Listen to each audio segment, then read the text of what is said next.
সম্মানিত শ্রদ্ধাভাজন আমার মুরব্বী সাহেবান, সমবেত ইসলাম প্রিয়, কোরআন প্রেমিক, নবী প্রেমিক, তৌহিদি মুসলমান ভাই ও বন্ধুগণ, পর্দার অন্তরালে অবস্থানরত আমার সম্মানিত মা ও বোনেরা,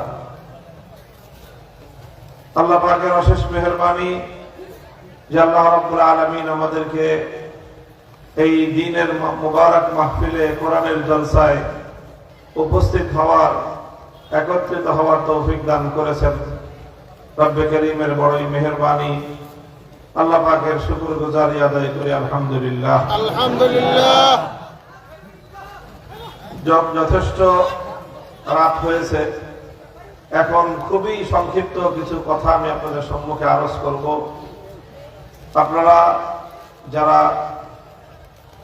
এলোমেলো এদিক সেদিক ইতস্তত দাঁড়িয়ে আছেন, ঘোরাফেরা করছেন, আমাদের মঞ্চের স্টেজের ডান দিকে যথেষ্ট খালি জায়গা আছে, এখানে এসে আপনারা বসতে পারেন। মুহতারাম হাজিরিন, আল্লাহ পাক রব্বুল আলামিন আমাদেরকে ইসলামের মতো এক মহান গৌরব দান করেছেন। আল্লাহ আমাদেরকে ঈমানের নিয়ামত দান করেছেন। ঈমান, ইসলাম এত বড় নিয়ামত যে তামাম পৃথিবীর সমস্ত আল্লাহ পাকের অন্য সকল নিয়ামত যদি একত্রিত করা হয়, এমনকি পরকালের জান্নাত, বেহেশত যদি তার সঙ্গে যুক্ত করা হয়, এরপরেও ঈমান নামক আল্লাহর নিয়ামতের সমপরিমাণ দাম হবে না। ঈমানের এত দাম। কিন্তু দুঃখ এবং আফসোসের বিষয় হলো যে আজকে আমরা ঈমানদার মুসলমানরা, আমাদের কাছে ঈমানের সেই কদর নাই, আমাদের কাছে কোরআনে পাকের সেই মূল্য নাই, আমাদের কাছে ইসলামের সেই দাম নাই। যারা ইসলামকে বুঝে, এমনকি ইসলামের দুশমন যারা, তারা শত্রুতা বশত, বিদ্বেষের কারণে ইসলামকে তারা গ্রহণ করে না, কিন্তু ইসলামের শ্রেষ্ঠত্ব এবং সৌন্দর্যের কথা মুসলমানদের চেয়ে বেঈমানরাও এখন ভালো বুঝে। হযরত ওমর ফারুক রাদিয়াল্লাহু তাআলা আনহুর যুগে একজন ইহুদি এসে খলিফাকে বললেন, খলিফাতুল মুসলিমিন, আপনাদের ধর্মগ্রন্থ কোরআনে কারীমের মধ্যে এমন একটি আয়াত আল্লাহ পাক অবতীর্ণ করেছেন, নাজিল করেছেন, লাউ নাযালাত আলাইনা মা'শারাল ইয়াহুদ, সেই আয়াতটি যদি আমাদের ইহুদি ধর্মের উপর নাজিল হতো, আমাদের কিতাব তাওরাতের মধ্যে যদি সেই আয়াতখানা থাকতো, লাত্তাখাযনা যালিকাল ইয়াওমা ঈদা, তাহলে আমরা নিজেদেরকে এত গৌরবান্বিত বোধ করতাম যে সেই আয়াত যেই দিন আমাদের ধর্মে নাজিল হতো, সেই দিনটাকে আমরা আমাদের জাতীয় উৎসব হিসেবে আমরা পালন করতাম, উদযাপন করতাম। এমন একটি আয়াত আমাদের কোরআনে আছে।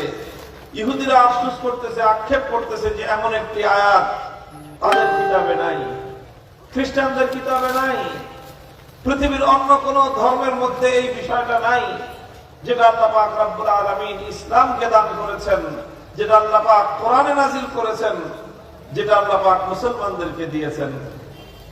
খলিফা ওমর জিজ্ঞাসা করলেন, কোন আয়াতের কথা বলছো? তখন তারা কোরআনে কারীমের সূরাতুল মায়েদার 6 নম্বর আয়াতের কথা তারা উদ্ধৃত করলো, বলল যে এই আয়াত যেখানে আল্লাহ পাক রব্বুল আলামিন ইসলাম সম্পর্কে ঘোষণা দিয়েছেন, আল ইয়াওমা আকমালতু লাকুম দীনাকুম ওয়া আতমামতু আলাইকুম নি'মাতি ওয়া রাদিতু লাকুমুল ইসলাম দীনা।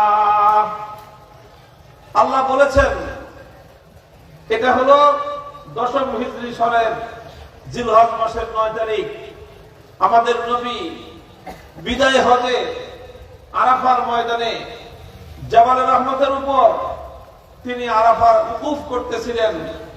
তার সামনে কোন কোন বর্ণনা মতে 100 লক্ষ সাহাবায়ে কেরামের এক পবিত্র মজমা তার সামনে উপস্থিত ছিল, যেটা আল্লাহর নবীর নবুয়তের 23 বছরের জিন্দেগীর সবচেয়ে স্বর্ণালী সময়, সবচেয়ে গৌরবান্বিত মুহূর্ত। সেই সময় আল্লাহ পাক রব্বুল আলামিন এই আয়াত নাযিল করে বিশ্ববাসীকে জানায় দিলেন, হে দুনিয়ার মানুষ, হে দুনিয়ার মুসলমান, তোমরা জেনে রাখো, আকমালতু লাকুম দীনাকুম, আজ আল্লাহ নিজে বলতেছেন যে আমি তোমাদের দ্বীন ইসলামকে পরিপূর্ণ করে দিয়েছি। ইসলামকে পরিপূর্ণ করার মাধ্যমে আল্লাহ বলতেছেন ওয়া আতমামতু আলাইকুম নিয়ামতি, বিশ্ববাসীর উপর আল্লাহ পাকের নিয়ামত পরিপূর্ণতা লাভ করেছে। ওয়া রাদিতু লাকুমুল ইসলাম দীনা, এবং আল্লাহ বলতেছেন দুনিয়ার মানুষের জন্য জীবন ব্যবস্থা হিসেবে আল্লাহর নিকট একমাত্র ইসলামটাই পছন্দনীয়, এর বাইরে আর কোনো কিছু আল্লাহ পাক রব্বুল আলামিনের নিকট পছন্দনীয় নয়। বন্ধুগণ, ইসলামকে পরিপূর্ণ বলে ঘোষণা করা, ইসলামকে জীবন ব্যবস্থা হিসেবে পূর্ণ করে দেওয়া, এটা আল্লাহ পাক রব্বুল আলামিনের সর্বশ্রেষ্ঠ নিয়ামত। বিশ্ববাসীর উপর এর চেয়ে কোনো বড় নিয়ামত দুনিয়ার মানুষের কাছে নাই। সুতরাং যারা এই পূর্ণাঙ্গ ইসলাম থেকে বঞ্চিত, যারা ইসলামের এই সৌন্দর্য থেকে বঞ্চিত, যারা ইসলামের পরিপূর্ণ জীবন ব্যবস্থা থেকে বঞ্চিত, তারা আসলেই পোড়া কপালী, তারা আসলেই পোড়া কপালী। আর দুর্ভাগ্য আমাদের মুসলমানদের যে আমরা এমন পূর্ণাঙ্গ আল্লাহর কোরআনকে আমরা পেয়েছিলাম, আমরা পূর্ণাঙ্গ ইসলামকে পেয়েছিলাম, কিন্তু আমরা হতভাগা মুসলিম জাতি সেই পরিপূর্ণ জীবন ব্যবস্থা ইসলাম এবং আল্লাহর কোরআনকে আমরা আমাদের জীবনের সকল ক্ষেত্রে ধারণ করতে পারলাম না। আমরা হুজুররা শুধু ওয়াজ করে গেলাম আপনাদের কাছে, আর আপনারা এই বিশাল বিশাল শামিয়ানা টাঙ্গায়ে বিশাল বিশাল আলিশান মাহফিল করলেন, ওয়াজ করলেন, আল্লাহর কোরআনের বয়ান করলাম, বয়ান শুনলাম, কিন্তু এই কোরআনের যে দাবি, এই কোরআনের যে আহ্বান, সেটা আমরা জীবনের সকল ক্ষেত্রে বাস্তবায়ন করতে পারলাম না। আমার আব্বাজান মরহুম শাইখুল হাদিস আল্লামা আজিজুল হক রাহমাতুল্লাহি আলাইহি, আপনারা অনেকেই চিনে থাকবেন, দেখে থাকবেন, নাম তো শুনেছেন, নাম শোনার কথা সবারই। তিনি বাংলাদেশের প্রত্যন্ত অঞ্চলে এরকম মানুষকে দ্বীনের নসিহত করতেন। প্রায় 60 বছর পর্যন্ত তিনি সহিহ বুখারী শরীফের দর্শ দিয়েছেন। প্রায় 70 বছরের কাছাকাছি সময়ে তিনি হাদিসের অধ্যাপনা করেছেন। পবিত্র বুখারী শরীফ সর্বপ্রথম তিনি বাংলা ভাষায় অনুবাদ করে বাংলার মানুষের কাছে কাছে হাদিসের পয়গাম তিনি পৌঁছে দিয়েছেন। বহুমুখী খেদমত তিনি করেছেন ইসলামকে মানুষের সামনে উপস্থাপন করার জন্য। তিনি জীবনের শেষ সময়ে এসে একটা আফসোস করতেন, বিভিন্ন মাহফিলে বলতেন যে দেখেন, আমরা শুধু ইসলামের ওয়াজ করে গেলাম, কিন্তু বড় আক্ষেপ যে ইসলামটা যে কত সুন্দর, কত চমৎকার, সেটা পূর্ণাঙ্গভাবে বাস্তবায়ন করে আপনাদেরকে দেখায় যেতে পারলাম না, দেখায় যেতে পারলাম না। ভাই, যেই জিনিস দেখার সেই জিনিস শুনে বোঝা যায় না, কথা বুঝেন নাই? যে জিনিস দেখা বুঝতে হয় সেই জিনিস বলে আর শুনে বোঝা যায় না। কথা বলেন ঠিক না বেঠিক? একটা গল্প মনে পড়ে গেল। অনেক আলেম ওলামারা বলেন যে এক বাচ্চা মাদ্রাসায় হেফজ পড়ছে, কোরআনের হাফেজ হয়েছে। এখন এই বাচ্চার হাফেজ যিনি শিক্ষক, তিনি হলেন অন্ধ হুজুর। অন্ধ হাফেজ আপনারা দেখছেন? আমরা যে হুজুরের কাছে পড়েছি, আমাদের ওস্তাদ, আমরা একবারে ভাই বোন সব যে হুজুরের কাছে পড়েছি, সেই হুজুর ছিলেন অন্ধ হুজুর। অন্ধ হাফেজরা কিন্তু খুব পাকা হাফেজ হয়। তো ওই বাচ্চার শিক্ষক এরকম কি ছিল? অন্ধ।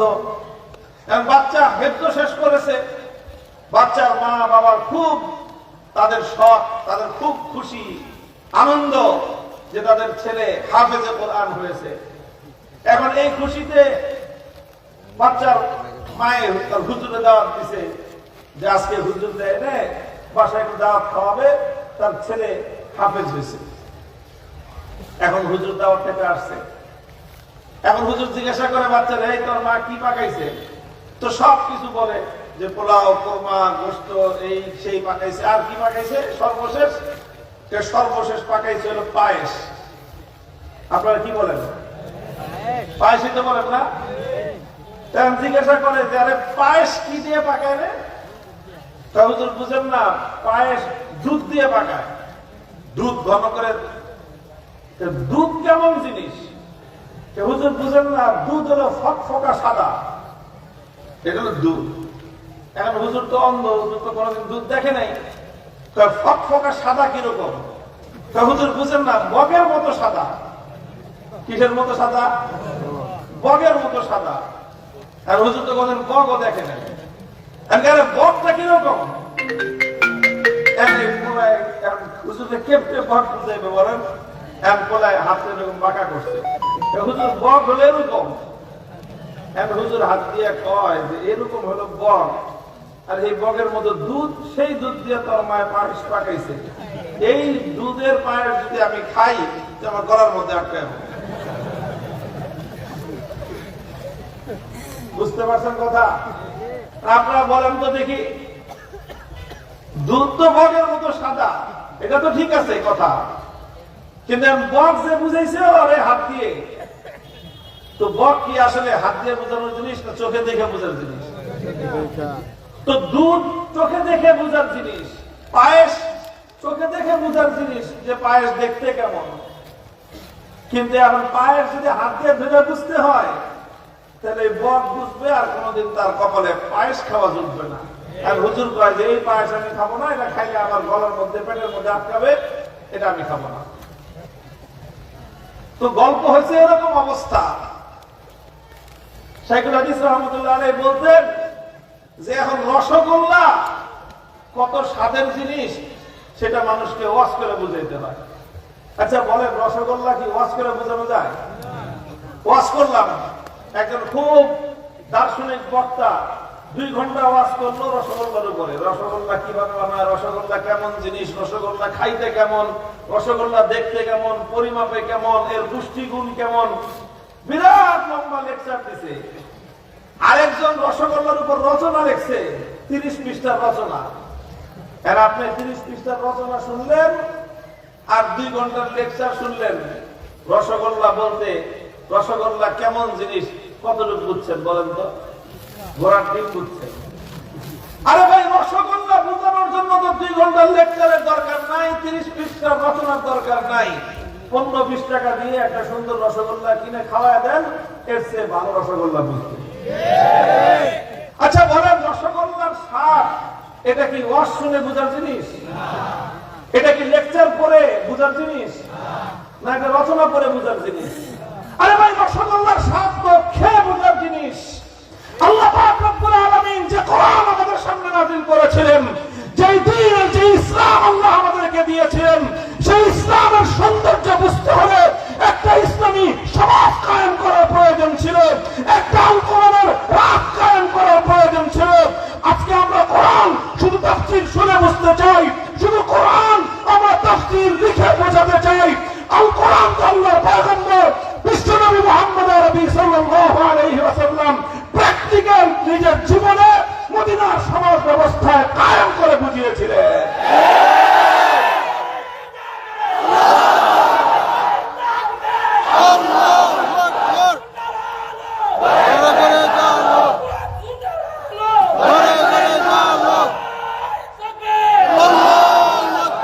এই জন্য আসেন, সারা দুনিয়াতে নতুন মুয়াজ্জিনের আযানের ধ্বনি বাজতেছে। দাওয়াত এসেছে নয়া জামানার ভাঙ্গা কেল্লায়, ওরে নিশান মুসলমানদের জনপদগুলোতে। আজ মুসলমানরা বিভিন্ন জায়গায় নানাভাবে নির্যাতনের শিকার হয়ে, নানাভাবে হত্যাযজ্ঞের শিকার হয়ে, ফিলিস্তিন থেকে আফগানিস্তান পর্যন্ত, কাশ্মীর থেকে নিয়ে শুরু করে হেরাত পর্যন্ত বিস্তীর্ণ অঞ্চলের মুসলমানরা রক্ত দিতে দিতে, জীবন দিতে দিতে তারা ঘুরে দাঁড়াচ্ছে। ইনশাআল্লাহ আগামীর বিশ্ব হবে ইসলামের বিশ্ব।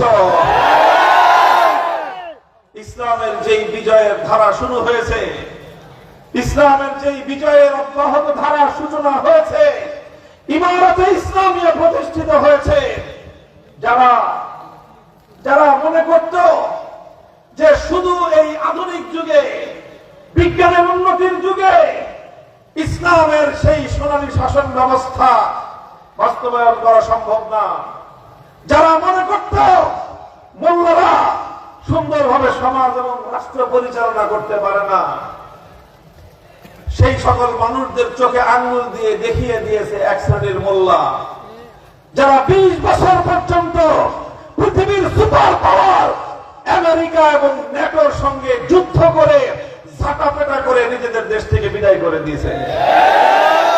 যাওয়ার সময় এক হাতে হারিকেন আর এক হাতে পদ্মা ধরা দিয়েছে। যাও, কাবুলের বিমানবন্দর থেকে যখন সর্বশেষ বিমানটা উড়ে যায়, আমাদের বাংলাদেশের ঢাকার লোকাল বাসের এরকম অবস্থা হয়। লোকাল বাস যাইতে থাকে, পিছনে পিছনে মানুষ দৌড়াইতে থাকে। ওই বিমান যায় আমেরিকা এবং তার দালাল গোষ্ঠী ওইভাবে কেউ বিমানের চাক্কা ধরে, কেউ বিমানের পাংখায় ঝুলে, কেউ বিমানের ককপিটে চড়ে, কেউ বিমানের ঘাড়ের উপর চড়ে সেখান থেকে পালায় যাওয়ার জন্য ব্যতিব্যস্ত হয়ে পড়েছিল। আর এরপরে মাত্র 4 বছর অতিক্রান্ত হয়েছে, সারা পৃথিবীর রক্তচক্ষুকে পরোয়া না করে এই কওমি মাদ্রাসার আলেম আর ওলামারা, এই মোল্লার হুজুররা সারা দুনিয়ার সাথে টক্কর দিয়ে 6.5 লক্ষ বর্গ মাইল জুড়ে বিশাল ইসলামী ইমারত কায়েম করেছে, যেটা আগামী বিশ্বের উম্মতের নতুন সম্ভাবনার দুয়ার খুলে দিয়েছে। মুহতারাম হাজিরিন, আলোচনা লম্বা করব না, শুরুতেই বলেছি আমি আপনাদেরকে শুধু এই কথাটাই বলতে চাই, হে দুনিয়ার মুসলমান, জীবনের অনেক রং তোমরা দেখেছো, অনেক তামাশা তোমরা দেখেছো। যুবকদেরকে আমি বলবো, হে বাংলার যুব প্রজন্ম, তোমরা যদি একটু ঘুরে দাঁড়াও, তোমরা যদি একটু সাহস করো, তোমরা যদি মৌজ মস্তি বাদ দিয়ে যদি একটু সত্যকে ধারণ করার চেষ্টা করো, তাহলে পৃথিবীতে কেমন বিপ্লব প্রতিষ্ঠিত হতে পারে সেটা দেখার জন্য পৃথিবীর অন্য কোন মানচিত্রে যাওয়ার দরকার নাই। আমার বাংলাদেশ তার জ্বলন্ত দৃষ্টান্ত। পৃথিবী বাংলাদেশের বড় বড় রাজনৈতিক দলগুলো 15 বছর পর্যন্ত খালি ঈদের পরের আন্দোলন করবে, খালি আগামী রমজানের পরে, কোরবানির পরে, পরে শীত মৌসুমে, এরপরে আবার গরম মৌসুমে, এরপরে আর ঈদের পরে, এসব করতে করতে কত বছর? 15 বছর তারা বাড়ি ঘরে থাকতে পারে নাই। পাট খেতে গিয়ে, জঙ্গলে গিয়ে, নৌকায় করে খাল আর বিলের মাঝখানে গিয়ে রাতের বেলায় ঘুমাইতো, জঙ্গলের মধ্যে মশারির নয় ঘুমাইতো, ধান খেতের মাঝখানে। এই অবস্থায় দিনাতিপাত করেছে। তাদের শত শত মানুষ গুম হয়ে গেছে, খুন হয়ে গেছে। তাদের বড় বড় নেতাদেরকে ধরে নিয়ে চলে গেছে বাংলাদেশের সীমান্ত পানি দিয়ে ওই পারে, কিছুই বলার ছিল না। এরকম বড় বড় রাজনৈতিক দলের নেতাদেরকে ফাঁসি দিয়ে দিছে, বলার কিছু নাই। বাংলাদেশের মানুষ ধরে নিয়েছিল যে এই যে সরকার, এই যে জালিম অত্যাচারী, এই যে ফেরাউন বাংলাদেশের মানুষের বুকের উপর চড়ে বসেছে, এটা মরার আগ পর্যন্ত এটা নামানো যাবে না। এটা মনে করতো না? 2024 সালের জানুয়ারি মাসের 7-8 জানুয়ারি নির্বাচন হয়ে গেল। মানুষ বলল যে শেষ, আর সুযোগ নাই, উপায় নাই, এই বেটি না মরলে আর সম্ভব না। এগুলো মানুষ বলে নাই, শুধু বলছে না, এটাই মানুষের বিশ্বাস হয়ে গেছিল। মুহতারাম হাজিরিন, কয় মাস গেল? জানুয়ারির পরে 5 মাস, জুলাই আসলো, রক্ত ভেজা জুলাই। কোন বড় রাজনৈতিক দলের প্রয়োজন হয় নাই, কোন রাজনৈতিক নেতার প্রয়োজন হয় নাই। ছোট ছোট ছাত্র জনতা আবাবিল পাখির মতো যেন তারা সংঘবদ্ধ হয়ে গেল। আরসালা আলাইহিম তায়রান আবাবিল ওয়া আতাহুমুল্লাহু মিন হাইসু লাম ইয়াহতাসিবু। আল্লাহর কোরআন যেভাবে বলেছে যে ফেরাউন এবং নমরুদ, কারুন, আবু জাহল, এই সমস্ত দাম্ভিক বড় বড় অত্যাচারী শাসকেরা তারা চতুর্দিক থেকে এমন নিরাপত্তা বলয় তৈরি করেছিল, তারা মনে করেছিল যে তাদের এই নিশ্চিদ্র নিরাপত্তা ভেদ করে কেউ এসে তাদের উপর আক্রমণ করা, তাদের ক্ষমতার মসনদ ধরে টান দেওয়ার ক্ষমতা পৃথিবীর কোন শক্তির নাই, এটাই তারা মনে করে বসেছিল। কিন্তু আমার আল্লাহ পাক বলেন ফাআতাহুমুল্লাহু মিন হাইসু লাম ইয়াহতাসিবু, আল্লাহ যখন কাউকে ধরার চিন্তা করেন, আল্লাহ যখন কাউকে পাকড়াও করার সিদ্ধান্ত গ্রহণ করেন, তো এমন ভাবে আল্লাহ পাক পাকড়াও করেন যেটা তুমি কোনোদিন কল্পনাও করো নাই। নমরুদ কত কিছু চেষ্টা করেছে, কত দাম্ভিকতা দেখিয়েছে। আমার আল্লাহ বলেছেন, ও নমরুদ, তুই আমার ইব্রাহিম খলিলুল্লাহর উপর জুলুমের সমস্ত স্টিম রোলারগুলো তুই পরিচালনা করেছিস, সব আমি আল্লাহ দেখেছি। পৃথিবীর ইতিহাসের ভয়াবহতম নারকীয় অগ্নিকাণ্ড তুই পরিচালনা করেছিস। সেই আগুনের মধ্যে আমার খলিল ইব্রাহিমকে বিবস্ত্র করে तमाम পৃথিবীর মানুষের সামনে অপমান করতে চেয়েছিস, আমি দেখেছি। আল্লাহ পাক রব্বুল আলামিন বলেন, এরপরে যখন সে তার চূড়ান্ত সীমা লঙ্ঘন করলো, নমরুদ যখন মনে করলো যে আমাকে উৎখাত করার কোন শক্তি পৃথিবীতে নাই, আল্লাহ বললেন যে বেশি কিছু দরকার নাই, একটা ল্যাংড়া মশার জন্য বরাদ্দ করলাম। এই ল্যাংড়া মশার আক্রমণ তুই ঠেকা দেখি। আমার আল্লাহর পক্ষ থেকে প্রেরিত ল্যাংড়া মশা গিয়ে নমরুদের মগজের মধ্যে গিয়ে এমন জায়গায় অবস্থান গ্রহণ করলো, तमाम পৃথিবীর সমস্ত কৌশল দিয়েও আমার আল্লাহর কৌশলের সামনে নমরুদ টিকতে পারে নাই, পরাজয় তার ঘটেছে। কথা বলেন ঠিক কিনা? ফিরআউন সে বলেছিল এই সব আমার, আলাইসা হাযাল মুলকু লি, এই সব আমার, রাস্তাঘাট আমি করেছি। এমনকি বাহরে রোম, রোম পারস্য, সেই রোম যে দরিয়ার সামনে এসে, সমুদ্রের সামনে এসে নমরুদ বলেছিল যে 12টা রাস্তা আমি তোমাদের জন্য তৈরি করে রেখেছি, তোমরা এই 12 রাস্তা দিয়ে নামো আর মুসা এবং তার অনুসারীদেরকে তোমরা পাকড়াও করো। আল্লাহ পাক রব্বুল আলামিন বলেন যে এই রাস্তা আমি আল্লাহ তৈরি করেছিলাম আমার বান্দাদেরকে পার করার জন্য, এই রাস্তা আমি তৈরি করেছিলাম আমার নবী এবং তার অনুসারীদের জন্য। ও ফিরআউন, তোর কলিজায় এতটুকু ভয় আসলো না? তুই দাম্ভিকতার এমন চরম পর্যায়ে উপনীত হলি। আমি আল্লাহর পক্ষ থেকে আমার পেয়ারা বান্দাদের জন্য নির্মিত এই সর্বশেষ আমার কুদরতের রাস্তা দিয়ে, সমুদ্রের অতল তলদেশ দিয়ে তুই তোর বাহিনী নিয়ে নেমে পড়লি। এত বড় দুঃসাহস তোর, এত বড় আস্পর্ধ তোর। আল্লাহ পাক রব্বুল আলামিন মুসা আলাইহিস সালাম সহ তার অনুসারীদেরকে সমুদ্র দরিয়া পার করে দিলেন। ফিরআউন তার দলবল সহ সমুদ্রের মধ্যখানে উপনীত হলো। আল্লাহ পাক রব্বুল আলামিন মুসা আলাইহিস সালামকে বললেন, ইদরিব বিআসাকাল বাহর, হে মুসা, যেই লাঠির আঘাতে তুমি সমুদ্রের মধ্যে 12টা রাস্তা নির্মাণ করেছিলা, আমার নির্দেশে আবার সেই একই লাঠি দিয়ে তুমি পানি দাও। লাঠি তোমার হাতে, কুদরত আমি আল্লাহর হাতে। লাঠি তোমার হাতে, ফয়সালা আমি আল্লাহর হাতে। তোমার একই লাঠি একবার বাড়ি দিলে আমি আল্লাহর হুকুমে পানি স্থির দাঁড়িয়ে যায় পাহাড়ের মতো, আবার ওই লাঠির আরেক বাড়িতে আল্লাহর হুকুমে সেই পানি উত্তাল তরঙ্গের গতিতে প্রবাহিত হতে আরম্ভ করে। ফিরআউন তার দলবল সহ পানির মধ্যে চুবলি খায়, মাথা একবার উঠায় একবার মাথা নামায়, এবার বলে আমানতু বিল্লাযী আমানাত বিহি বানু ইসরাঈল ওয়া আনা মিনাল মুসলিমিন, যে না, আমি ভালো হয়ে যেতেছি, আমি মুসলমান হয়ে যাব, আমাকে রক্ষা করো। আল্লাহর পক্ষ থেকে ঘোষণা আসলো, আল আন ওয়াকাদ আসাইতা ক্বাবলু ওয়া কুনতা মিনাল মুফসিদিন। হে ফিরআউন, এতদিনে তোমার হুঁশ হয়েছে, এতদিনে তোমার হুঁশ হয়েছে, তোমার তো সময় শেষ। আমার আল্লাহ পাক রব্বুল আলামিন যেভাবে ফিরআউনকে পাকড়াও করেছিলেন জুলাই বিপ্লবের সময়, একইভাবে বাংলাদেশের কোন বড় রাজনৈতিক দল নয়, কোন রাজনৈতিক নেতৃবৃন্দ নয়, বাংলাদেশের দামান ছাত্ররা, তরুণ যুবকেরা, তারা জেগে উঠল। তারা বলল আমরা বৈষম্য মানব না, তারা বলল আমরা জুলুম মানব না, তারা বলল আমরা অত্যাচার অন্যায় মানব না। স্কুল, কলেজ, ইউনিভার্সিটি পাবলিক বিশ্ববিদ্যালয়, প্রাইভেট বিশ্ববিদ্যালয়, আলিয়া মাদ্রাসা, কওমি মাদ্রাসা, সব শিক্ষাঙ্গনের ছাত্ররা তাদের মধ্যকার বিভেদের সকল দেয়ালগুলো ভেঙে গুড়িয়ে ফেললো। তারা হাতে হাত রেখে রাস্তায় নামলো। সেই রাস্তায় তাদের এক ভাইয়ের রক্ত ঝরলে 10 ভাই এগিয়ে আসলো।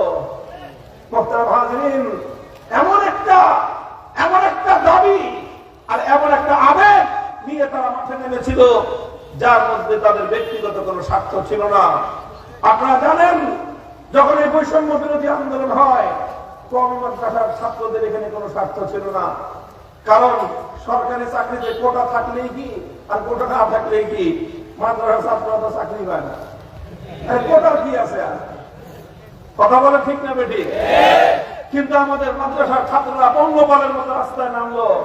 সাংবাদিকরা জিজ্ঞাসা করে, তোমরা নামছো কেন? তোমরা হুজুরে নামছো কেন? তোমাদের তো চাকরি নাই। চাকরি কোটা হলো না, কোটা থাকলো না, না থাকলো, তোমাদের কি?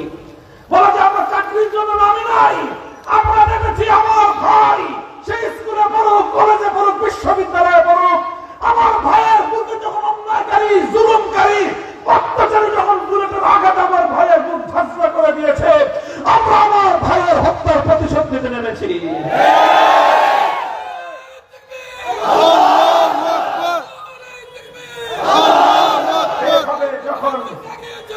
এভাবে যখন সব শ্রেণীর ছাত্ররা ভেদাভেদ ভুলে গিয়ে তারা এক কাতারে এসে দাঁড়ালো, হাতে হাত ধরলো, রাজপথে একটা শিশাগলা প্রাচীরের মতো ঐক্য তারা গড়ে তুলল।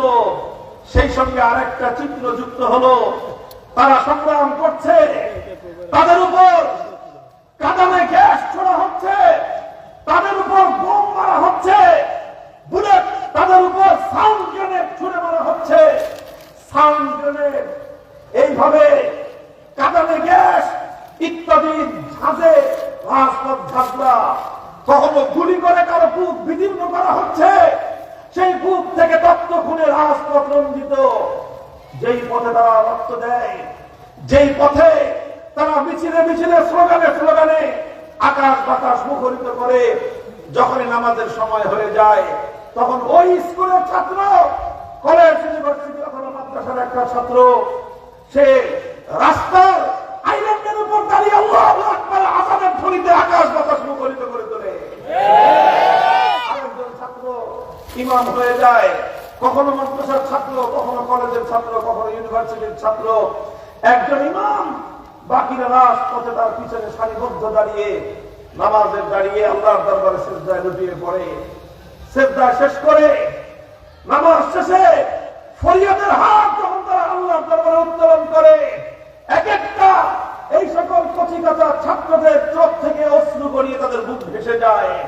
তারা আল্লাহর কাছে ফরিয়াদ করে, মাবুদ, এই জালিমের হাত থেকে আমাদেরকে উদ্ধার করো।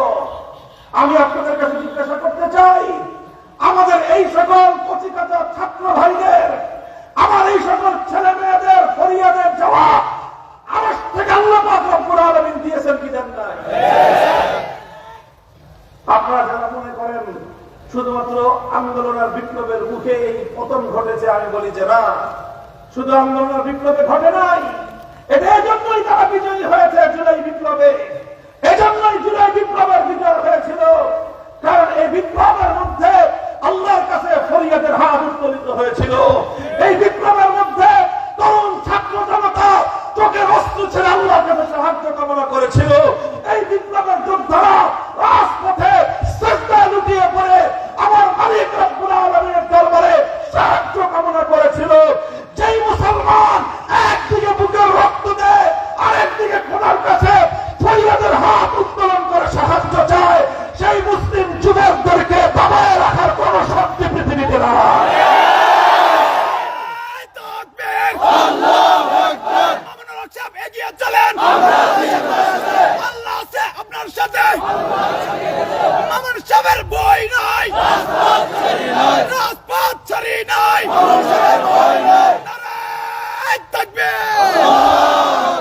আমি বলতে চাই, বাংলাদেশের মানুষ বিষয়টা উপলব্ধি করার চেষ্টা করেন। রাজনৈতিক মতভেদ, মতপার্থক্য থাকতে পারে, এমনকি আমি তাদেরকেও বলবো যারা জীবনে দীর্ঘ একটা সময় ওই পালায়নকারী নেত্রীর কর্মী হিসেবে ভূমিকা পালন করেছেন। আপনাদের নেত্রীর এই সকল কর্মকাণ্ডের উপর আপনাদের নিজেদের অনুশোচনা হওয়া উচিত। এমন নৃশংস নেতা বাংলাদেশের ইতিহাসে দ্বিতীয় কেউ ছিল না। অসংখ্য মানুষকে এভাবে গুলি করে পাখির মতো হত্যা করার পরে অবলীলায় বলে আমার কি দোষ, এরপরে এভাবে পালায় গেল। আপনাদের কথা একবার চিন্তা করেছে? 5ই আগস্ট দুপুর বেলা সে পালিয়েছে, 4 আগস্ট সন্ধ্যাবেলায়ও ছাত্রলীগ, যুবলীগ এবং এই সকল তার দলের যুবকদেরকে ডেকে নিয়ে বিভিন্ন জায়গায় তাদের হাতে অস্ত্র তুলে দেওয়া হয়েছে যে আগামীকাল তোমরা রাজপথে মোকাবেলা করো। অথচ সে জানতো যে তার ক্ষমতার মস্তক কেটে গিয়েছে, সে হয়তো টিকতে পারবে না। এই জন্য সে নিজে, তার নিজের ছেলে মেয়ে, নিজের বই ভাগ্যবাদী যা আছে এগুলোকে আগেই সেইফে নিয়ে যাওয়ার জন্য যা যা নিবে লাগেজের মধ্যে, 16টা লাগেজের মধ্যে আগে থেকে সব ভরে প্রস্তুত, সব নিজে যাওয়ার জন্য সবকিছু প্রস্তুত করেছে। নিজের আপনজন, নিজের ছেলে মেয়েরা যেন ঝুঁকির মধ্যে পড়ে না যায় তাদেরকে আগে থেকে নিরাপদ জায়গায় পাঠানোর ব্যবস্থা করেছে। নিজের ভাগ্য ভাতিজা বোনদেরকে পর্যন্ত সাথে করে নেওয়ার চেষ্টা করেছে। কিন্তু হে ছাত্রলীগ, যুবলীগের ছেলেরা, যুবকেরা, তোমরা যারা তাদের জন্য জীবন দিয়ে, রক্ত দিয়ে সংগ্রাম করেছ, তোমাদের কথা দুইবার ভাবে নাই। সে এরকম ভাবে একটা লজ্জাজনক ভাবে দেশ ছেড়ে পালালো। পৃথিবীর কোন যোদ্ধা, কোন যুদ্ধের সেনাপতি তার সৈনিকদেরকে রণাঙ্গনে একা রেখে যুদ্ধের ময়দান থেকে পালিয়ে যেতে পারে না। যেভাবে নিজের সৈনিকদেরকে রণাঙ্গনে রেখে পালিয়ে যায়, সেই সেনাপতির মতো বীর কাপুরুষ অপদার্থ সেনাপতি আর কেউ হতে পারে না। আমি তোমাদেরকে বলবো, তোমাদের ভুলের প্রায়শ্চিত্ত করার সময় এসেছে এখন। তোমরা একটা সময় পর্যন্ত এই ভুল নেত্রীর পিছনে ছুটেছ, তার ভুল আদর্শের পিছনে তোমরা ছুটেছ। এখন তোমাদের অনুশোচনার চোখ খুলে দেওয়া উচিত। তোমরা এবার তোমাদের ভুলের প্রায়শ্চিত্ত করো। আল্লাহ রাসূলের সাহাবী ওয়াহশী ইবনে হারব রাদিয়াল্লাহু তাআলা আনহু উহুদের জিহাদে, যিনি আল্লাহর নবীর জীবনের প্রিয়তম ব্যক্তিত্ব, আল্লাহর নবীর জীবনের সবচেয়ে ঘনিষ্ঠ মানুষ, নবীর প্রিয় চাচা সাইয়্যিদুশ শুহাদা হযরত হামজা রাদিয়াল্লাহু তাআলা আনহুকে সে শহীদ করে দিয়েছিল। নাম ছিল তার ওয়াহশী। কি নাম? ওয়াহশী। তিনি হযরত হামজাকে হত্যা করেছিলেন, তখন তিনি কাফের ছিলেন। এটা হলো 3য় হিজরির ঘটনা। এর 5 বছর পরে 8ম হিজরিতে ওয়াহশী ইসলাম গ্রহণ করলেন। ইসলাম গ্রহণ করে আল্লাহর নবীর কাছে এলেন। আল্লাহর নবী ওয়াহশীকে দেখেই নবীজির কলিজার মধ্যে আবার সেই পুরাতন ব্যথা আবার জেগে উঠলো। পুরাতন জখম থেকে আবার নতুন রক্তক্ষরণ শুরু হলো। আল্লাহর নবী জিজ্ঞাসা করলেন, আনতা ওয়াহশী, আনতা কাতালতা আম্মি, হে ওয়াহশী, তোমার নাম কি ওয়াহশী? আর তুমি সেই উহুদের যুদ্ধে আমার প্রিয় চাচা হযরত হামজাকে তুমি শহীদ করেছিলা। ওয়াহশী হতবাক হয়ে গেলেন যে কি বলবেন। নবীর সামনে ইসলাম কবুল করেছেন, বড় আগ্রহ আবেগ নিয়ে নবীজি সেই পুরান দিনের হামজা রাদিয়াল্লাহু আনহু হৃদয় বিদারক মর্মান্তিক শাহাদাতের ঘটনা বলে বসলেন। হযরত ওয়াহশী মাথা নিচু করে হুজুরকে বললেন যে হুজুর, সংবাদ আপনি যেটা শুনছেন সেটাই সঠিক, অর্থাৎ আমার দ্বারা এই অপরাধ সংঘটিত হয়ে গেছে। নবীজি বললেন, ওয়াহশী, তুমি ইসলাম গ্রহণ করছো ভালো কথা, কিন্তু তোমার পক্ষে একটা জিনিস কি করা সম্ভব? কি জিনিস? হাল আনতা তাস্তাতিউ আন তুগাইয়িবা ওয়াজহাকা আন্নী, তুমি কি পারবা যে কোনদিন তুমি আমার চোখের সামনে আসবে না এই কাজটা করতে? কোনদিন তুমি আমার চোখের সামনে পড়বে না। হযরত ওয়াহশী বুঝে ফেলছেন যে নবীজি আমাকে কেন তার চোখের সামনে থেকে চলে যেতে বলেন। তিনি বুঝছেন যে আমি যতবার নবীর সামনে আসবো ততবার নবীর হৃদয়ে সেই শুকিয়ে যাওয়া যখন আমার তাজা হয়ে যাবে। যতবার তিনি আমাকে দেখবেন ততবার তার চাচা হযরত হামজার শাহাদাতের কথা তার মনে পড়ে যাবে। আর যতবার চাচার কথা মনে পড়বে, কারণ হযরত হামজা তো নবীজির সেই চাচা, যেই চাচা তার বাবার মৃত্যুর পরে, চাচার মৃত্যুর পরে দাদার মৃত্যুর পরে, সবার ইন্তেকালের পরে মক্কায় আল্লাহর নবীর সবচেয়ে বেশি ভরসার জায়গা, সাহসের জায়গা ছিল হযরত হামজা রাদিয়াল্লাহু আনহু। এই জন্য হযরত হামজার প্রতি আল্লাহর নবীর এমন ভালোবাসা, এমন আন্তরিকতা, এমন প্রেম ছিল নিজের চাচার প্রতি যে ভুলতে পারেন নাই কোনদিন। হযরত ওয়াহশীকে বললেন, ওয়াহশী, আমি তোমার চেহারা দেখতে চাই না, তোমাকে দেখলে আমার চাচার কথা মনে পড়বে, আমার হৃদয়টা আবার নতুন করে ক্ষতবিক্ষত হবে, আমার হৃদয় থেকে আবার রক্তক্ষরণ হবে। তুমি কি পারবা তোমার চেহারাটা যেন আর কোনোদিন আমি না দেখি এমন করতে? হযরত ওয়াহশী বুঝে ফেললেন যে কি করতে হবে।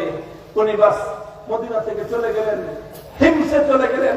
আর কোনদিন আল্লাহর নবীর জীবদ্দশায় নবীজির সামনে আসেন নাই, কোনদিন নবীজিকে দেখতে আসেন নাই। কারণ নবীজিকে সামনে আসলে নবীজি আমাকে দেখে তার হৃদয়ে কথা ব্যথা লাগবে, কাজে নবীর হৃদয়কে ব্যথা দেওয়া এটা আমার সমীচীন হবে না। কিন্তু মনে একটা বড় জ্বালা থেকে গেল, বড় একটা আক্ষেপ থেকে গেল যে হায়, আমি আমার প্রিয় নবীকে এমন কষ্ট দিয়েছি যে আমার কারণে আল্লাহর নবী এত বড় আঘাত পেয়েছেন যে আমার চেহারাটাও দেখতে চান না। তিনি আল্লাহর কাছে শপথ করলেন, মনে মনে তিনি শপথ করলেন যে আল্লাহ, তুমি আমাকে তৌফিক দিও, আমি যেন এমন একটা কাজ করে যেতে পারি যেই কাজের দ্বারা আমি আমার নবীর হৃদয়ে যতটা বড় আঘাত দিয়েছিলাম, আমি সেই আঘাতের জায়গায় যেন আমি আমার নবীর হৃদয়ে ততটা প্রশান্তি দিতে পারি, সেই প্রশান্তির মাধ্যমে নবীর হৃদয়ের আঘাতটা যেন মুছে যায়। তিনি আল্লাহর কাছে দোয়া করতে থাকলেন, দোয়া করতে থাকলেন, দোয়া করতে থাকলেন। আল্লাহ নবীর ইন্তেকালের বছর খানিকের মাথায় তার সামনে সেই সুযোগ চলে আসলো। কি সুযোগ? আল্লাহ নবীর ইন্তেকালের পরে এক ভণ্ড নবী নবুয়তের দাবি নিয়ে সে মাথা উঁচু করলো। মুসাইলামাতুল কাযযাব পৃথিবীর ইতিহাসে সবচেয়ে বড় ভণ্ড নবীর দাবিদার। এই কাযযাবির পূর্বপুরুষ, এটা বংশীয় পূর্বপুরুষ না, আদর্শিক পূর্বপুরুষ হলো মুসাইলামাতুল কাযযাব। মুসাইলামাতুল কাযযাব নবীজির ইন্তেকালের পরে নবুয়তের দাবিদার হলো, নিজেকে নবী বলে দাবি করলো। খলিফাতুল মুসলিমিন আবু বকর সিদ্দিক রাদিয়াল্লাহু তাআলা আনহু সেই মুসাইলামাতুল কাযযাবের বিরুদ্ধে যুদ্ধ ঘোষণা করলেন। ইয়ামামার ময়দানে যুদ্ধ হলো। 90,000-এর বিশাল বাহিনী জমায়েত করেছিল মুসাইলামাতুল কাযযাব। কত হাজার? মুসলমানদের সৈনিক সংখ্যা ছিল 10,000-এর বেশি। 1 লক্ষ মানুষের মধ্যে যুদ্ধ। হযরতে ওয়াহশী রাদিয়াল্লাহু আনহু গেলেন যে বেটা, আমার নবীর নবুয়তের পরে কিয়ামত পর্যন্ত আর কোন নবী দুনিয়াতে আসবে না। খাতমে নবুয়তের সিংহাসনটা আল্লাহর নবীর জন্য সংরক্ষিত। তুই সেই নবুয়তের দাবি করে আমার নবীর কলিজায় আঘাত দিয়েছিস। তিনি বললেন যে এই ভণ্ডটারে যদি আমি খতম করতে পারি, ওটারে যদি আমি খতম করতে পারি, আমার নবী দুনিয়াতে বেঁচে নাই, কিন্তু হায়াতুন নবী, আমার নবী কবরের মতো জিন্দা শুয়ে আছেন।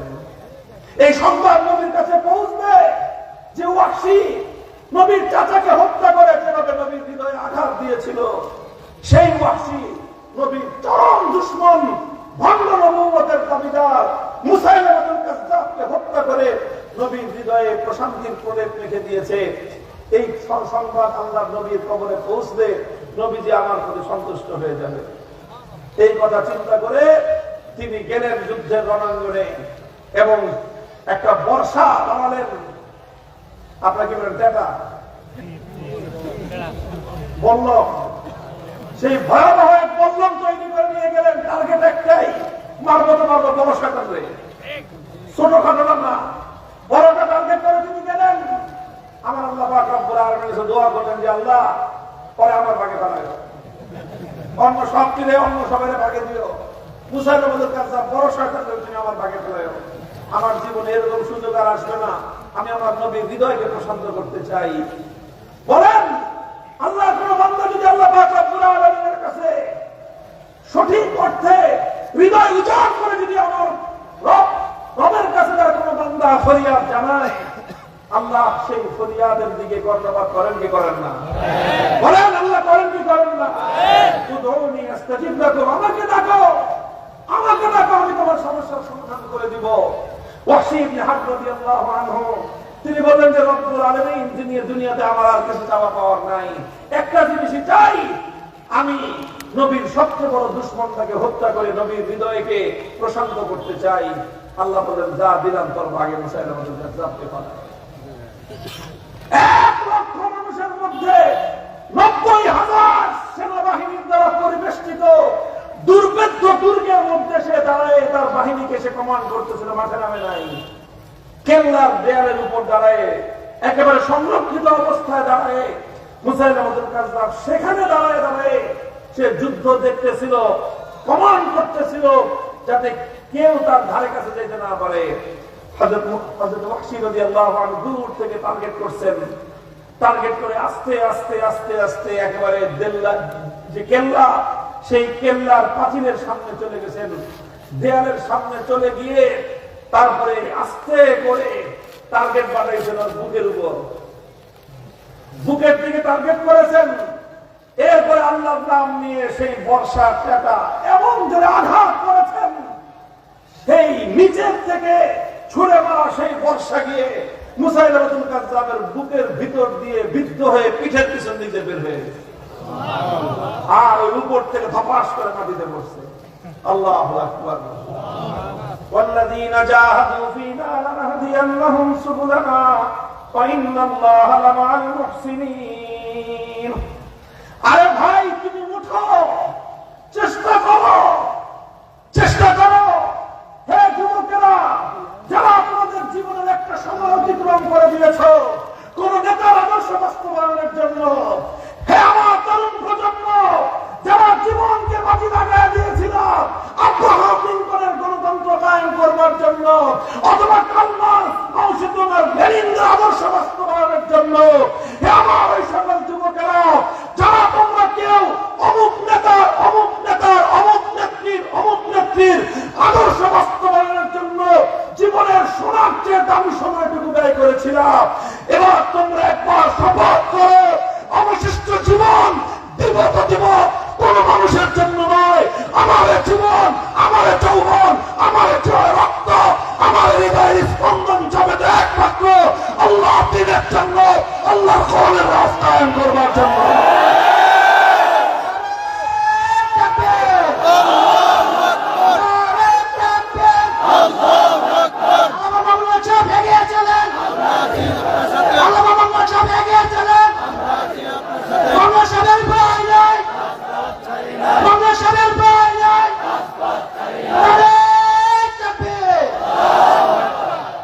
ব্যক্তির নামে স্লোগান কম হবে, স্লোগান হবে ইসলামের নামে, স্লোগান হবে আল্লাহর বরত্বের নামে। মুসলমানের জীবনের সবচেয়ে বড় স্লোগান হলো নারায়ে তাকবীর। নারায়ে তাকবীর। আমার নবী যখন উহুদের রণাঙ্গনে বিধ্বস্ত অবস্থায়, ক্ষতবিক্ষত অবস্থায় মাটিতে পড়ে আছেন, নবীর দন্দান শহীদ হয়ে গেছে, মাথা ভেঙে গেছে, রক্ত পড়তে পড়তে আল্লাহর নবী বেহুশ হয়ে গেছেন। সেই দিন যুদ্ধের পরে, যুদ্ধের শেষ দিকে, যখন মক্কার কুরাইশদের সর্দার, কাফেরদের সর্দার আবু সুফিয়ান বলেছিল, আফিল কওমে মুহাম্মদ, এই মুসলমান, তোমাদের নেতা মুহাম্মদ কি বেঁচে আছেন? আল্লাহর নবী বলেছিলেন, লা তুজিবু, এই কিছু বলো না, দেখিও কি কয়। আবু সুফিয়ানের পরে বলল, আফিল কওমি ইবনে আবি কুহাফা, এই তোমাদের মধ্যে আবু বকর আছে? নবীজি বললেন, কিছু বললো না, দেখি কি কয়। 3 নম্বর প্রশ্ন করল, আফিল কওমি ওমর, এই ওমর বেঁচে আছে? এবার নবীজি বললেন, এই কেউ কিছু বললো না, দেখি কি বলে। তিনজনের নামে নাই। আনন্দে আত্মহারা হয়ে কুরাইশের সর্দার চিৎকার করে উঠল, ইন্না হাউলাই কুতিলু লাউ কানু আহইয়া লা আজাবু, এরা সব মারা গেছে, জীবিত থাকলে তারা জবাব দিত। আল্লাহ নবী বললেন, কিছুই বলো না, দেখি কতদূর যায়। এরপরে সে বলল, ওলো হুবল, ওলো হুবল। সে বলল, জয় হুবল। আল্লাহ নবী এবার বললেন, আজিবুহু, হে মুসলমান, যখন মুহাম্মদের বিরুদ্ধে কথা বলেছে আমি বলেছি কিছু বলার দরকার নাই। যখন আবু বকর ওমরের বিরুদ্ধে কথা বলেছে আমি তখনও বলেছি বরদাস্ত করে নাও। কিন্তু এবার তারা আল্লাহর বরত্বের জায়গায় গায়রুল্লাহর বরত্বের স্লোগান তুলছে। এখানে কোন ইমানদার নীরব থাকতে পারে না। ওমর জিজ্ঞাসা করেন, মা নাকুলু ইয়া রাসূলুল্লাহ, একটা হাদিস বুখারী শরীফের হাদিস পড়ে বলে শোনাচ্ছি আমি আপনাদেরকে। মা নাকুলু ইয়া রাসূলুল্লাহ, ও আল্লাহর রাসূল, আমরা কি জবাব দিব? নবীজি নিজে স্লোগান শেখালেন, কুলু আল্লাহু আ'লা ওয়া জাল, বলো আসমান আর জমিনের মধ্যে সবচেয়ে বড় কে? আল্লাহ। সবচেয়ে বড়ত্বের স্লোগান কার? আল্লাহ। বলো আল্লাহু আকবার, আল্লাহু আকবার, আল্লাহু আকবার। আল্লাহ পাক রব্বুল আলামিনের সামনে যখন কোন গায়রুল্লাহর বড়ত্বের আওয়াজ উঠে, ঈমানদার তখন নীরব থাকতে পারে না। ও মুসলমান, যখন আমার সামনে তোমার সামনে আমার নবীকে কটাক্ষ করা হবে, আমার আল্লাহর বড়ত্বকে চ্যালেঞ্জ ঘোষণা করা হবে, ঈমানদার তখন নিজের জীবনের পরোয়া করতে পারে না। আজ তোমরা যে দেশে বসবাস করতেছি, আমাদের কথাগুলো তোমাদের অনেকের কাছে বাড়াবাড়ি মনে হতে পারে, কিন্তু আমরা চিৎকার করে তোমাদেরকে বলে যাই, যদি হে মুসলমান যুবকেরা, তোমরা যদি তোমাদের এই দেশ, তোমাদের এই মাটিকে ইসলামের ঘাঁটি হিসেবে পরিণত করতে না পারো, এই দেশে তোমাদের পূর্বপুরুষরা থেকেছে, তোমাদের পরবর্তী প্রজন্ম এই দেশে ঈমান নিয়ে বাঁচতে পারবে না। আজ ইসকন নামক সন্ত্রাসী জঙ্গিবাদী গোষ্ঠী, তাদের ওপেন সিক্রেট ষড়যন্ত্র হলো এই, মুসলিম কিশোরী আর তরুণীদের গর্ভে হিন্দুদের বাচ্চা সৃষ্টি করবে তারা। হিন্দু যুবকেরা প্রেমের অভিনয় করে, প্রেমের ফাঁদে ফেলে, সম্পর্কের ফাঁদে ফেলে মুসলমানদের ছোট ছোট কোমলমতি কিশোরী মেয়েদেরকে নানাভাবে তারা তাদেরকে কিডন্যাপ করে নিয়ে গিয়ে তাদের সাথে শারীরিক সম্পর্কের মাধ্যমে তাদের গর্ভে হিন্দু সন্তান জন্ম দেওয়ার, হিন্দুদের সন্তান জন্ম দেওয়ার পরিকল্পনা তারা হাতে নিয়েছে। এই গতকাল দেখলাম একটা ভিডিও বার্তা, সেখানে একজন ধরা পড়েছে, তাকে জিজ্ঞাসা করা হচ্ছে, সে বলতেছে আমাদেরকে 30,000 টাকা করে দেওয়া হয় হিন্দু যুবকদেরকে, 30,000 টাকা তার অফার, শুধু একটা মুসলিম মেয়ের সতীত্ব নষ্ট করতে হবে।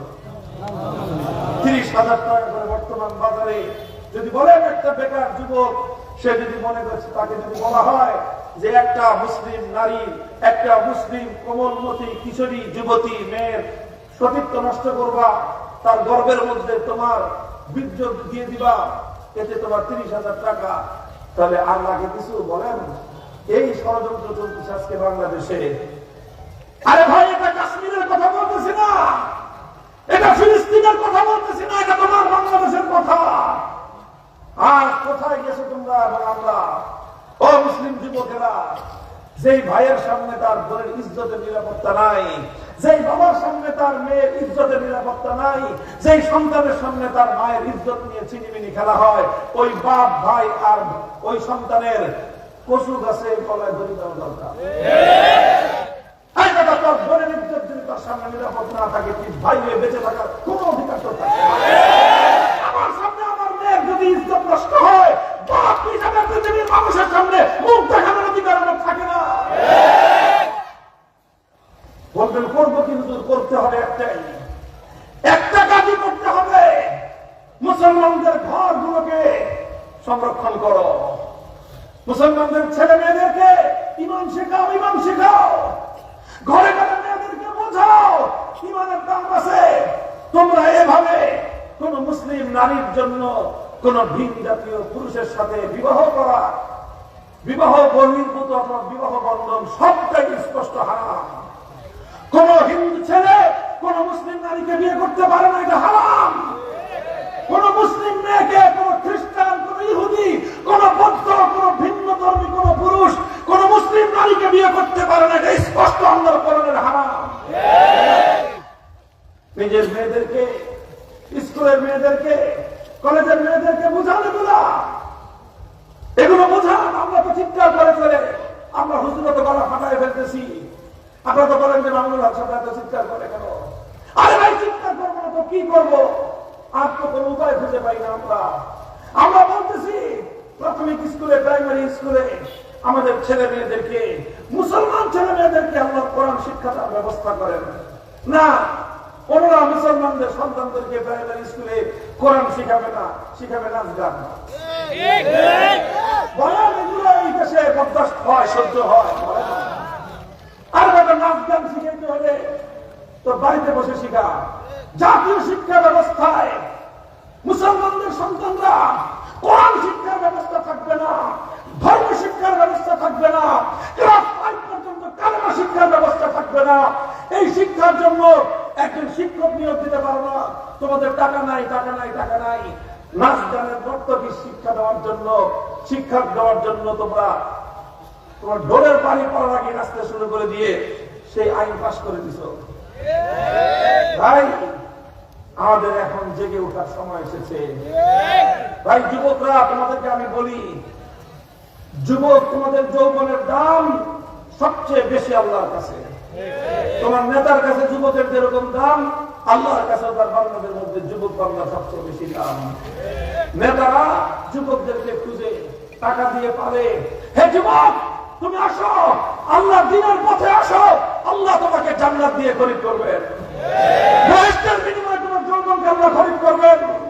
সর্বোচ্চ বিনিময় আল্লাহ দিবেন। আল্লাহ যেই দামে তোমার যৌবনকে দিনের জন্য নেবেন, পৃথিবীর কেউ তোমাকে সেই দাম দিতে পারবে না, সেই সম্মান দিতে পারবে না, সেই মর্যাদা পৃথিবীর কেউ দিতে পারবে না। আমার আলোচনা শেষ। আমি তোমাদের কাছ থেকে একটা শপথ নিতে চাই, মুসলমান ভাইদের কাছ থেকে শপথ নিতে চাই। মুসলিম ঘরে ঘরে মায়েদের কাছে হাতে ধরে, আপনাদের পায়ে ধরে অনুরোধ করে যাই, নিজের ঘরকে, নিজের সন্তানদেরকে, বিশেষ করে মুসলিম নারীদেরকে আপনারা এই ষড়যন্ত্রের হাত থেকে রক্ষা করেন। মুসলমান যুবকরা একটু সচেতন হও। হিন্দু যুবক যারা আছো, তোমরা আমাদের দুশ্মন না, তোমরা বুঝো না, তোমরা সরল। তোমাদেরকে দিয়ে এই বাংলাদেশের বিরুদ্ধে একটা ষড়যন্ত্র পরিচালনা করবার জন্য একটা আন্তর্জাতিক চক্র তারা ষড়যন্ত্রের জাল বিস্তার করেছে। কাজেই কোন হিন্দু যুবক খবরদার এই ধরনের ভয়াবহ আত্মঘাতী পথে পা দেবে না। আর এরপরে যদি আমার কোন মুসলিম নারীর দিকে কোন হিন্দু যুবককে লোলুপ দৃষ্টিতে তাকাতে দেখি, আর যদি কোথাও আমার কোন মুসলিম মেয়ের সর্বনাশ ঘটাবার জন্য কোন হিন্দু যুবককে এই ধরনের ষড়যন্ত্রের জাল বিস্তার করতে দেখি, আমরা নিজেদের হাতেই প্রয়োজনে বিচার করব।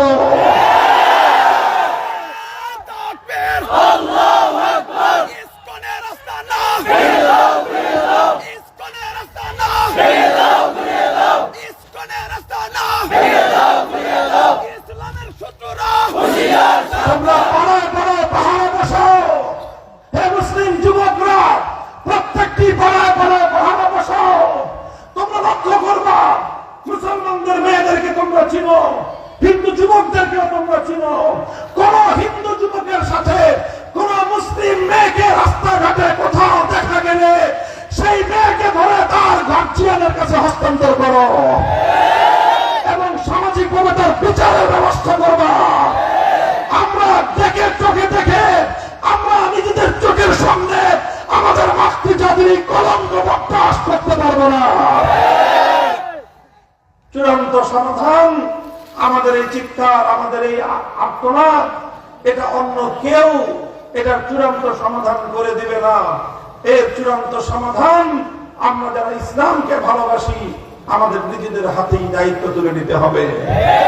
তাই অনেক রকম বাংলাদেশ দেখেছ, একবার সোনার বাংলাদেশ দেখেছ, আর একবার সবুজ বাংলাদেশ দেখেছ, একবার নতুন বাংলাদেশ দেখেছ, আর একবার ডিজিটাল বাংলাদেশ দেখেছ।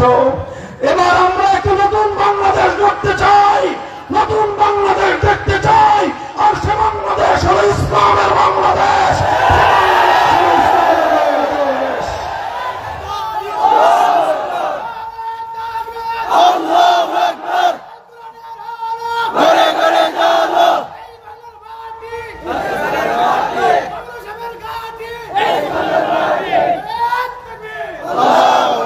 প্রস্তুত থাকবেন তো ইনশাআল্লাহ?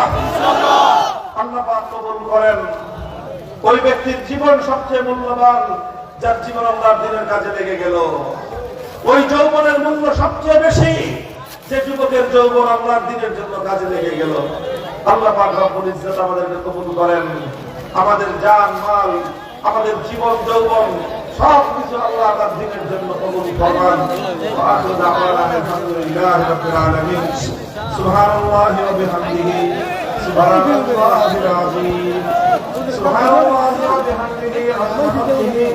ورضا نفسه وزنة عرشه وميزان كلماته سبحان الله وبحمده سبحان الله. اللهم صل على محمد وعلى آل محمد كما صليت على إبراهيم وعلى آل إبراهيم إنك حميد مجيد.